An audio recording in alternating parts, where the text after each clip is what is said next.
Mbola hijanona ao anatin'izay tontolon'ny taranja baolina lavalava izay ihany tsika fa ho an'ny section Antananarivo renivohitra kosa indray izy ity izay saina androany tetsy amin'ny kianjana Larbi kosa indray ny lalao manasa-dalana ho an'izay fiadina ny tompondakan'ny section Antananarivo renivohitra izay ny efa tafita amin'ny lalao famarana ary dia ny FBM Beomasoandro rehefa nandresy ny Kosfa tamin'ny isa 17 raha tsika ao anatin'ity fanadihadiana ity ny fisotro izay lalao manasa-dalana tetsy amin'ny kianjana Larbi izay.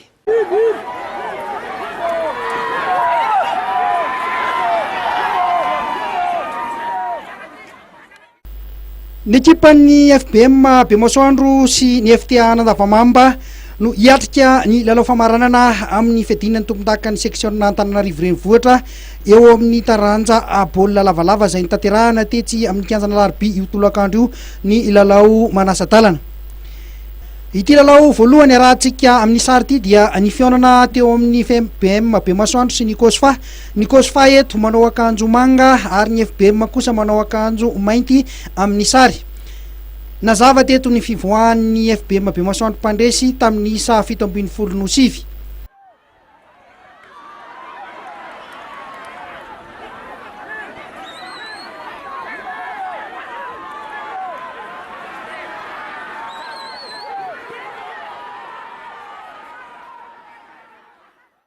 Teo amin'ny fidirana voalohany dia efa nitarika zareo avetsy Beomasoandro izay azo lazaina fa nanana tombony teo amin'ny tanjaka tamin'ity lalao ity. Na izany aza nefa teo amin'ny fidirana faharoa indrindra tany amin'ny 10 minitra afarany tsy iravan'ny lalao dia nanindry mafy ny Kosfa izay tokony nahatonga baolina nentin-tanana maromaro kanefa dia tsara ny fiarovan-tenan'ny Beomasoandro ka dia tsy nahafaty baolina mihitsy ny miaramila tamin'ity lalao manasa-dalana ity. Tafita hiatrika ny famaranana zany ny Beomasoandro.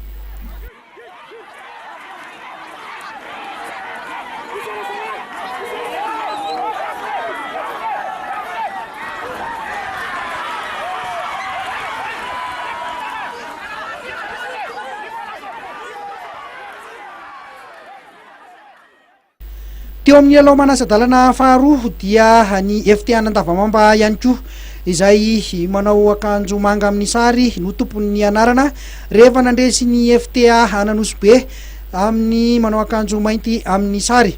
Iry zareo avetsy Andavamamba no nivoaka nandresy tamin'ny isa 17 teo amin'ity lalao manasa-dalana faharoa ity.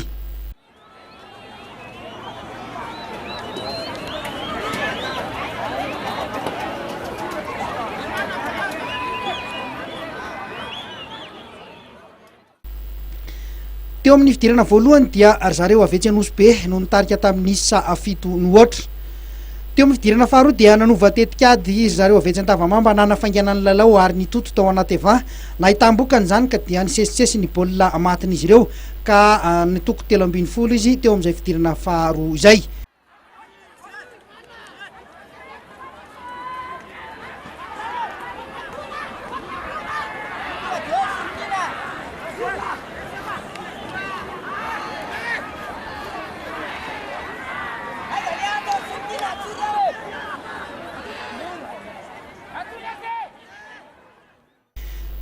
Tsy niova intsony kosa ny lalao an'ny zareo avetsy Anosibe teo amin'ny fidirana faharoa izay tsy nentina tafiditra baolina mihitsy na dia iray aza ka dia azon'ny FTA Nandavamamba zany ny tapakila hiatrika ny lalao famaranana. FBM Beomasoandro hikatroka amin'ny FTA Nandavamamba eo amin'ny lalao famaranana ho an'ny 4 division voalohany ho an'ny section Antananarivo renivohitra.